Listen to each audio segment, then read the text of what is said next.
My father didn't even hesitate. He stood at the head of the conference table in our downtown Dallas office, cleared his throat, and announced that my brother would be taking over the company effective immediately. Not someday, not after transition, immediately. The managers clapped.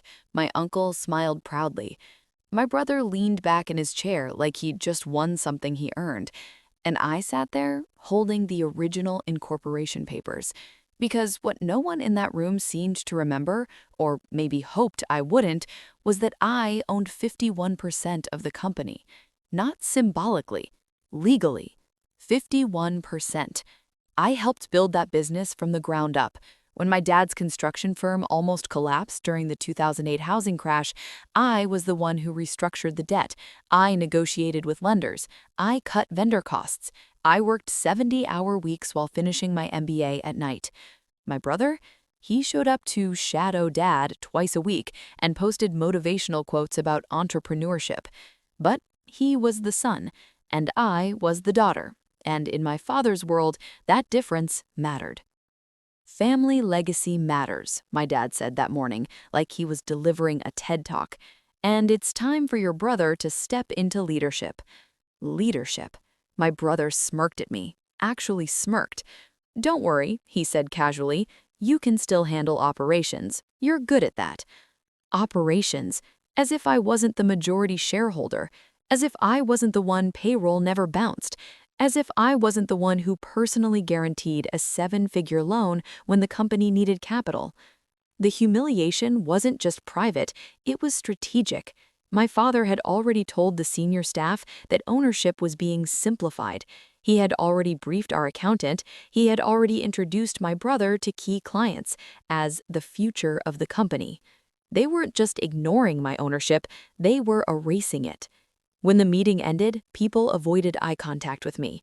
Some looked sympathetic, others looked relieved. Nobody wanted to challenge the narrative. I stayed seated while everyone filed out. My father approached me last. "You're being emotional," he said quietly. "This is business." Business? I pulled the folder from my bag, the one he had signed himself 12 years ago when we restructured ownership to save the company from bankruptcy. 51% transferred to me in exchange for absorbing personal liability. His signature was right there. Business, I asked calmly, or control? His jaw tightened. "You wouldn't hurt your own family," he said. There it was, the guilt card, the unspoken rule, protect the family at your own expense. I looked at my brother, who was laughing in the hallway with 2 project managers like he had already won. "You think this is about hurting anyone?" I asked. "You just gave away something that isn't yours." My father lowered his voice. "We can adjust paperwork." Adjust. Like my ownership was a typo, like my name was something you could white out. That's when it hit me. They hadn't forgotten I owned 51%. They were betting I wouldn't enforce it, because I'm the reasonable one, the stable one, the one who avoids conflict.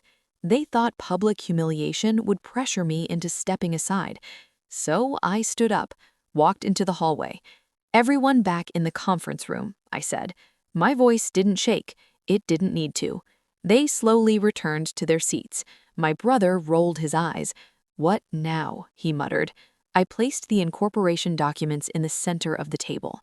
"Before any leadership changes are announced, I'd like to clarify something." The room went silent.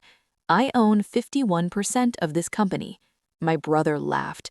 "Come on." I slid the papers toward our CFO. "Check the filing date." He did. His face changed. "That's accurate," he said slowly. My father's confidence cracked for the first time. "This was temporary," he snapped. "It's filed with the state," I replied evenly. "Temporary doesn't exist in legal ownership." You could feel the air shift. The same managers who had clapped 5 minutes ago were now staring at my father, waiting. My brother leaned forward. "You wouldn't do that," he said quietly. "You wouldn't block this." Wouldn't I? I looked at him, really looked at him, and saw something I hadn't noticed before. He didn't believe I'd stand up to them, not because I couldn't, but because I never had, until now. "I'm calling for a vote," I said calmly, "and as majority shareholder, I'm rejecting the leadership change." The silence was suffocating. My father's face flushed red. "You're embarrassing this family," he hissed. "No," I said quietly. "You tried to." And that was the difference. The humiliation they staged for me, it had just reversed. My brother didn't get the applause he expected, he got reality. And for the first time in that room, I wasn't the daughter, I was the owner.